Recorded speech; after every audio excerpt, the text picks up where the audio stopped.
Hi, my name is Colin. I'm blessed that Victor decided to endorse me for F-Bass because I've been using it for the longest possible time, so that should be the only reason why I'm being endorsed, I guess. Give me 1 second to set up some stuff.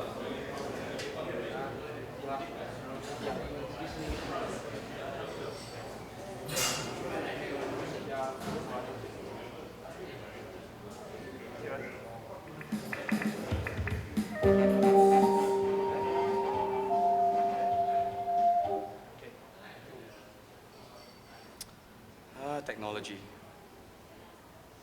Okay.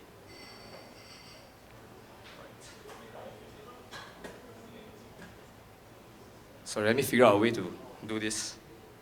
Because I just wrote this 2 days ago, so I kind of have to read my own chart. This should work. Yep. Okay. Most people start the clinics with a song, so I think I'll do the same. And by request of Reggie and Vic, I'll feature the fretless F-Bass. This is a BN5F. Stack coil pickups. There's an onboard preamp, which I seldom use anyway, but there's an EQ for it. I think they have do you have a model on display? It's the same, like just a BN. Everything on the F is the same. Pretty much just your tone for the first pickup, tone for the second pickup, volume, tone. Then you have a knob that activates passive and active. Rather, activates the preamp, not passive. The pickups are, I'm not awake, sorry. The pickups are passive, and it activates the preamp when you push it down. And when you bring it up, the preamp is deactivated. There is also a noise cancelling. It's stacked, so you can actually choose the noise cancelling option or the really raw single coil option. So you get the best of both worlds, everything built into one. Good bass. Okay.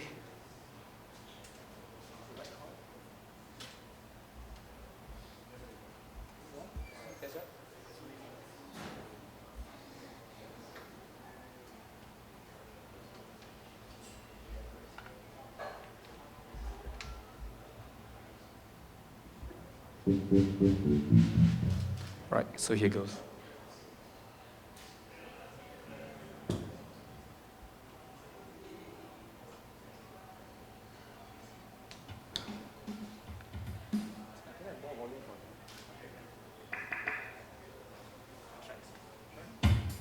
Thanks.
Sorry, I do practice.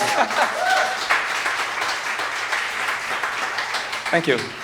Yeah, there was something I wrote to illustrate some of the points I want to talk about today. So I'll leave the fretless alone. You can try it later if you want to, and go to the fretted on the next segment of my presentation. My topic today is foundations of bass playing. So what I'm going to talk about primarily is, without trying to clash with Melvin and Sean, stuff that might help you kind of win the popularity contest, because music is really a popularity contest, right?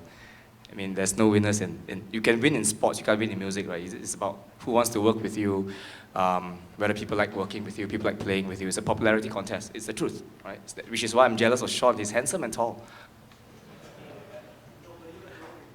Huh? Nonsense.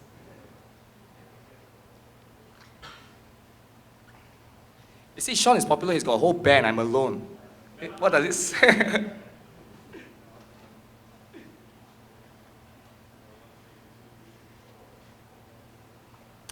Okay, just to be very honest, I only slept for 2 hours, so I'm really very tired. Okay, so right. So I'm going to start off with a couple of tracks that typically you would encounter, the kind of styles of music, modern music these days. Of course, I'll stay away from the jazz stuff because Sean is going to do something about soloing. Then I'll stay away from too much emphasis on kind of, playing on the beat, behind the beat, because Melvin says he's going to cover a lot of it. And I think these guys have great input. So I'm going to talk about stuff like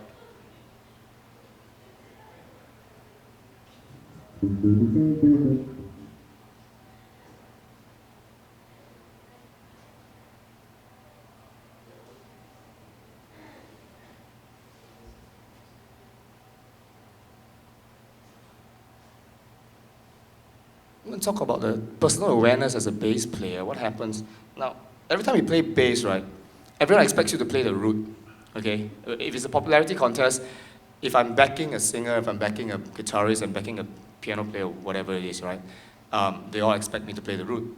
Because when you're working together in a band, which is most of the time anyway for people like us, I mean, you can be a solo bass player, but there's only so much you can do, and like I said, it's a popularity contest, right? So you want to be popular. Yeah, I've been a session player for a long time, so I kind of like to be, working with different people all the time.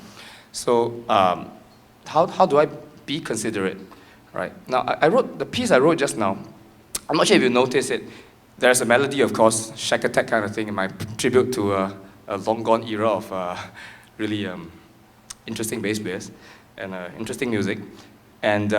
The groove itself, well, the drummer keeps a straight beat, but the groove itself is a displacement of a certain rhythmic figure, if you even noticed it, right? Which is why I have to read, because it's not very natural, but it was written that way to show the emphasis, to show this awareness of where things are. Now, as a bass player, when we play, besides landing on the root, right, at the right point in time, it's more about cutting things up correctly, or in a case when you're playing with a drummer, the drummer cuts things up with his hi-hats, the divisions get cut up, whether in 8th notes or 16 semiquavers or quavers, right? So the bass player is the one that fits into it, right? So our definition of time becomes becomes about us putting ourselves in that pocket that was already created for us by the person holding the most subdivisions. Now notice that, which is why the first exercise is actually a ballad. All right. Now I'm just going to play a ballad track. It's 1625 in G, right? For those who know. Right. Okay. Now you can hear the beat, right? I cannot hold the time. For example, if I'm alone and the drummer is just off, right? I can't go like, it's 1 and 2 and, you know, I can't do that because I'm only playing. That's all I'm doing, isn't it? Now what happens in between is taken up by hi-hats. It could be taken up by the piano playing all the stuff like that. See, everything is cut up by these guys. It's not cut up by us. Okay? So the misconception that bass player hold the time is wrong. We define the time by playing our notes in the pocket given by us, by whoever is playing the most divisions. Okay? So this is the thing I want to talk about, which is an awareness that we don't own time. We make life easy for people. You get what I mean now? We don't own it, we can't. Because, I mean, face it, if you put a drummer who cannot keep time, nothing's going to happen. You can be spot on the click, but if you're just playing, you don't do anything. What can you do? See? There's nothing you can do. It's all up to the drummer, up to the pianist, up to the guitarist. Whoever holds the most divisions holds the time. Isn't it? He cuts it up. So our job then becomes putting ourselves in that situation and playing into the division so that it kind of seems seamless. Now we can encourage them if they're rushing, we can encourage them to pull back by just being slightly tad bit behind. Or if they're slowing down, we can just be a tad bit ahead to encourage them to bring it up. But once again, I have to stress, it is not on us. So please do not blame yourselves if this situation of bass player not keeping time thingy falls on you. Don't blame yourself because it's a division issue. All right? Okay? So now with that, this awareness I'm talking about is an awareness of where notes are being placed. Right? For example, the song I did earlier on, that little tune, right? There's a certain pattern that goes this way. Right? So it gets displaced by semiquavers as it goes along. All right? Which is why I have to read. Like I said, I cannot. It's quite unnatural to me, but it's written that way just to prove a point, right? Just to prove that it can be done. But yeah. So then everything becomes about placing things in. And for myself, even in the ballad, right, I place it to the 16ths, simply because the finer you cut time, the more accurate you become. If you can cut it really fine, you can really see the slots. For example, just a simple ballad like this. Let's run the ballad again. I know it's very boring, but I'm not popular. I can do it myself.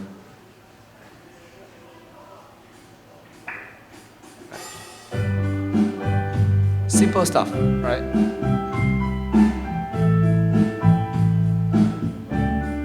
So I think it's 1625, right? Miss.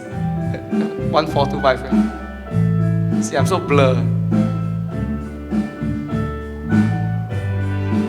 So on the strings coming back. That's to illustrate something else. But so see everything. What I'm doing, I'm just submitting the whole time to the drummer and to the pianist, and I did not quantize the piano part to make it seem like it's someone real. It could be a real. That means I quantize my drums. Okay, the drums are like deadly accurate to the last chords, but not the piano. So you can hear that there is some discrepancy, and I'm trying to slot myself in between. See, I'm going to slot it.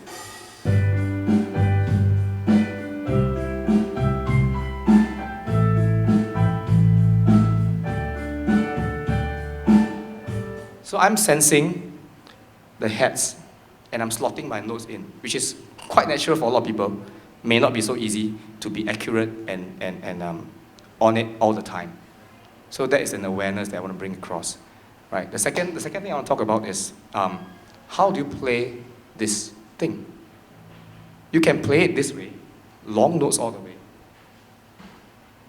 Or you can play it short, or you can stagger your long and short notes. And it makes a big difference. Allow me to play through the whole thing. It makes a big difference when you have other instruments coming in. For example, now it's just piano and drums, right? And bass. So it's very straight. I can play it short. slightly happier, right? Or long. All the way long.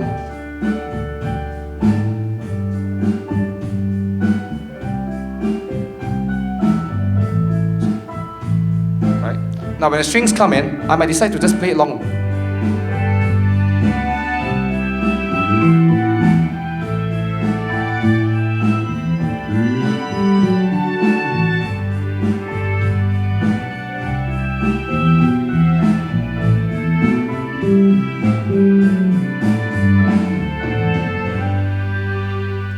Notice when I play it short and I play it long and I stagger everything, it has a different feel to it, right? So this thing about awareness of length of note defines your groove, and I think that putting ourselves in time is important for a bass player.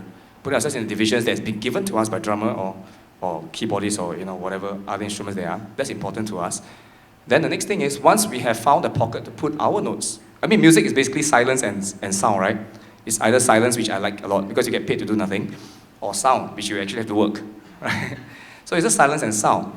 So silence is easy to achieve. You just hold all your strings and pray that there's no power issues and not buzzing. Then you get silence, right? Sound is the one that we have to kind of put some effort on, right? And when it comes down to it, the notes we play, because most of the time we're playing one note at a time anyway, right? We don't really play chords. I mean, Sean does, but not me.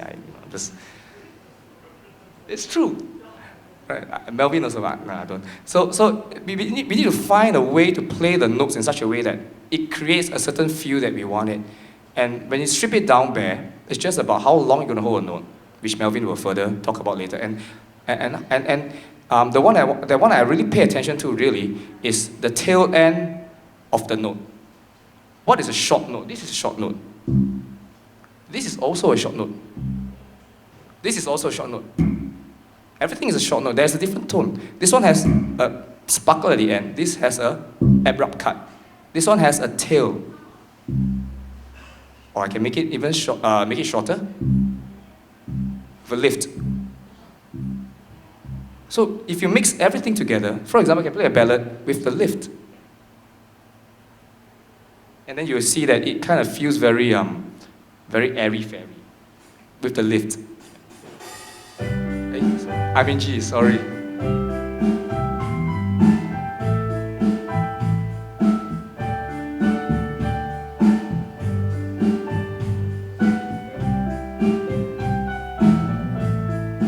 Now I'm going to play it with a bit of a staccato thingy with the strings. Very strange, right? Doesn't work, right? I'm going to do it legato now. The second one short.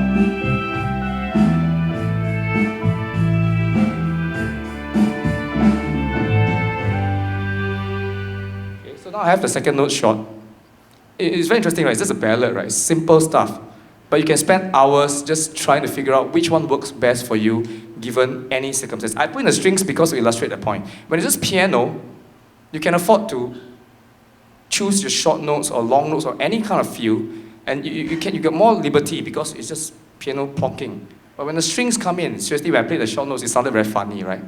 So this is a taste and preference. Of course, most people won't do that, but you never know. Sometimes people just don't pay attention to what's happening. That's the awareness I'm talking about. As a bass player, your personal awareness to what's happening around you. Right? Whatever works best. And I mean, for session players, we only get like 2 shots at it. So, you try to get it right the first time. Okay, right. How am I doing for time? Am I overrunning? No? Okay. Right. Okay, so I've covered time. I've covered how to get feel, right? A bit on how to get the lift. I mean, if you are curious, I kind of use my what do you call this? The fretting hand, is it? The fretting hand? My left hand, anyway. I have a habit. I like to play with my second finger, right? And this is the one that tails the end, right? So there are 2 ways to do it. Now, if being short is preferred, and I want to kind of like make it not so abrupt and just with a bit of tail, I will err on the short side, which means because it's very hard, you see. How do you gauge? You can't really gauge. Plus the room, right? I mean, if you are using in-ears, you can hear the thing fade off, but in the room, it goes off. Correct or not? Everything throws off. I can play a note, right? And this note is very clean, but some notes are not. You can hear that it's still reverberating further away. And we put the drums in, everyone else is just a big mess, and the bass is always responsible for the mess. Because our notes are just low and just goes all the way, right? Right? So when you're playing in any room, big or small, you know your sound is just going to travel all the way to the end and just go like that, right? So how do we control all this, right? And that's why I choose to use this finger to play, and I control how I sound like outside using the rest of my fingers. Sometimes I have to play shorter than I intend, or let the decay happen more, in order to give some space to whatever else is happening. You know what I mean? For example, I want to achieve this sound in a room, this groove. Like that. Okay, this groove. But if it's a big hall, it's going to sound like this. Right? So I might have to play just that tad bit less, or that tad bit more, depending on the size of the hall. You see what I mean? So it becomes very useful to have this capability, the ability to mute, to control your release of the note. See? How do you get off? And I mean, if you have to like simulate an upright or something, you know, people do it this way, right? You know, right? Right, this kind of stuff. You still want to mute. Right, kind of stuff. So you need to be able to control your attack and the release of every single note. That's the personal awareness of a bass player. You know, I know that while you are pursuing your fantastic riffs and all the champion stuff, right? What makes you popular in the popularity game is things like this. I'm serious. I made a career out of this. I made a career out of this. Serious. So cool, right? It's a money beat. I'm talking about, you know, when you play, right? It makes a difference how you articulate everything. You know, that defines your groove. And it makes a difference because you don't get to choose who you work with sometimes. Some drummers have a tendency to be ahead. Not some, most. Some drummers like to drink, so they are a bit behind, right? Some drummers just aren't friends with the metronome. But you still have to work with them. You still have to make it happen as a bass player. You still have to pull you got to gel between absolute rhythm with no knowledge of music. Oh, sorry, my fault. Absolute rhythm with no knowledge of no harmony. And the genius who's behind the piano who thinks it's the greatest gift, God's gift to mankind. And you have to be the guy in between that goes like, okay guys, we have to work, you know. We have to get this right, so we get our pay, right? So how do you sit in and you find that these things become very important at that point in time. You can just play the root note the whole night, right? But if you can manage this kind of relationship, you will win the popularity contest. It's true.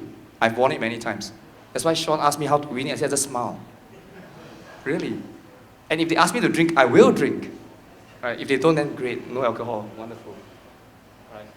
Actually, I kind of prepared a few tracks, but I think I won't run through some of them. One is a rock thingy, which I think none of you are interested in. I mean, just, you know, in case.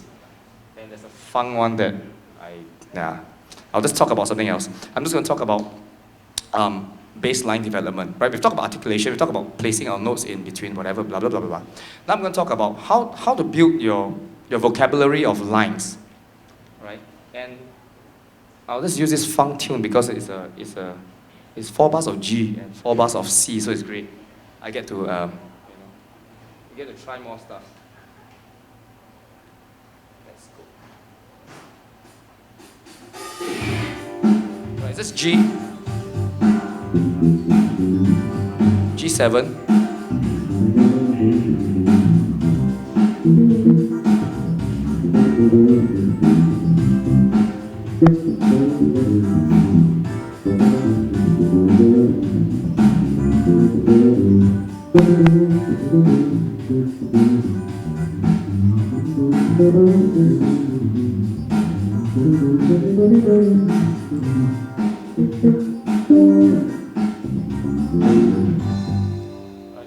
Simple, 4 bars of G, 4 bars of C, right?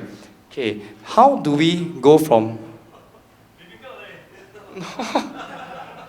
Yeah, hey man, I've got to do something to, deserve my endorsement, huh?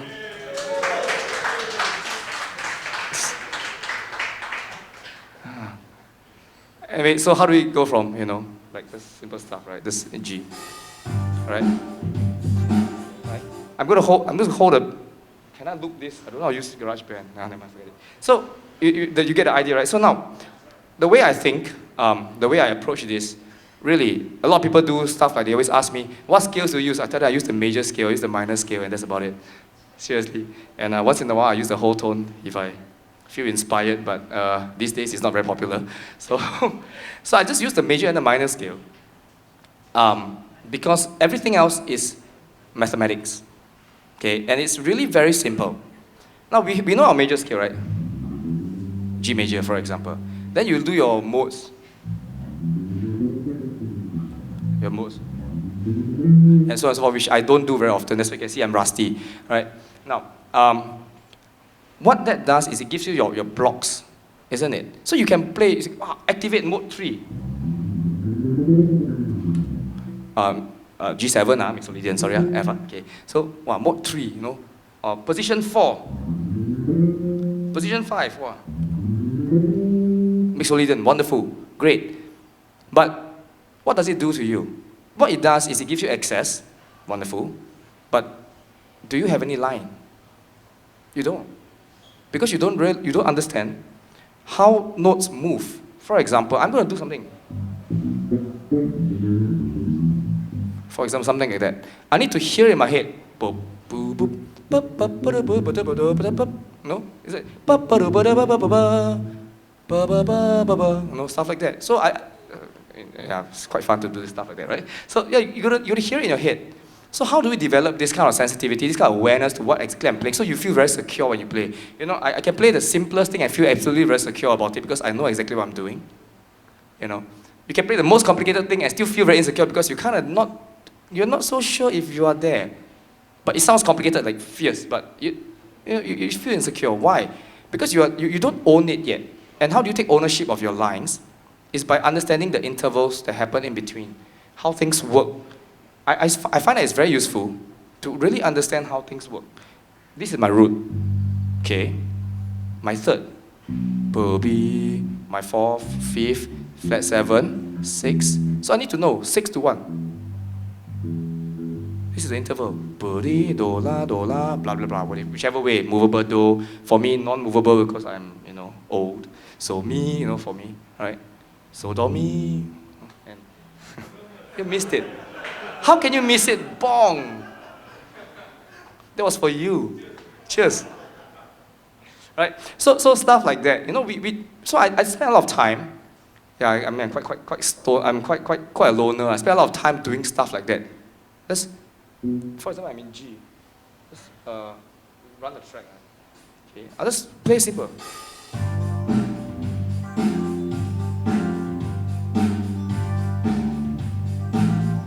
Okay, in C.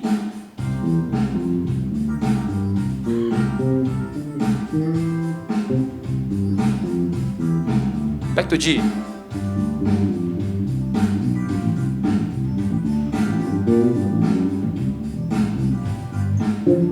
C. Change position.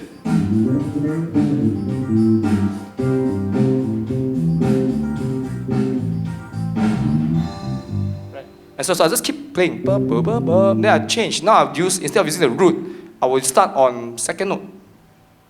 The same boring ass thing again, but you get the drift. You need to have the harmony there for you to hear what exactly you're doing. Then we do it an octave up. You can actually do it high. Okay? For soloing. On the third. On the second.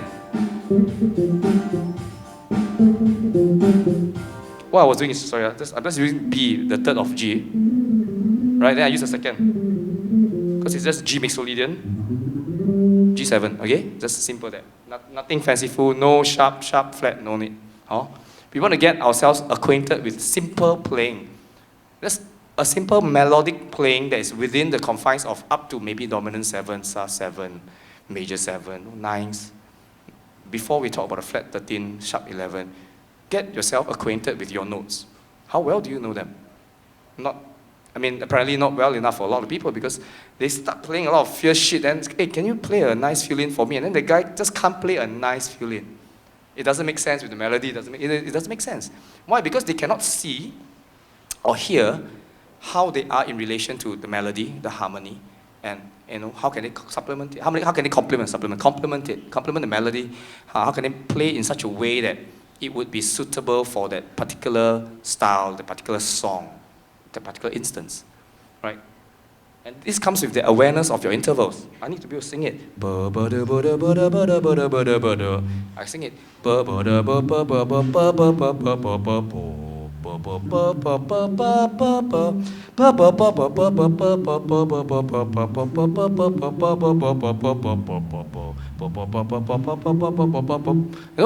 just goes on and on like that. So it starts with do, mi, do, so. Okay, let me do it in C because I can only call C do. Do, mi, do, mi, do, mi, do, fa, do, so, do, fa, do, mi, do, re. Then it goes down. So, do, fa, do, mi, do, so, do, ti, mi, fa, re, mi, do, ti, la, so. And so on and so forth. So I sing it. So I own it. So whatever I can imagine, it comes off. And then all these things about your positions and all the pyrotechnics that happens after that start to make sense because you know exactly where your root is.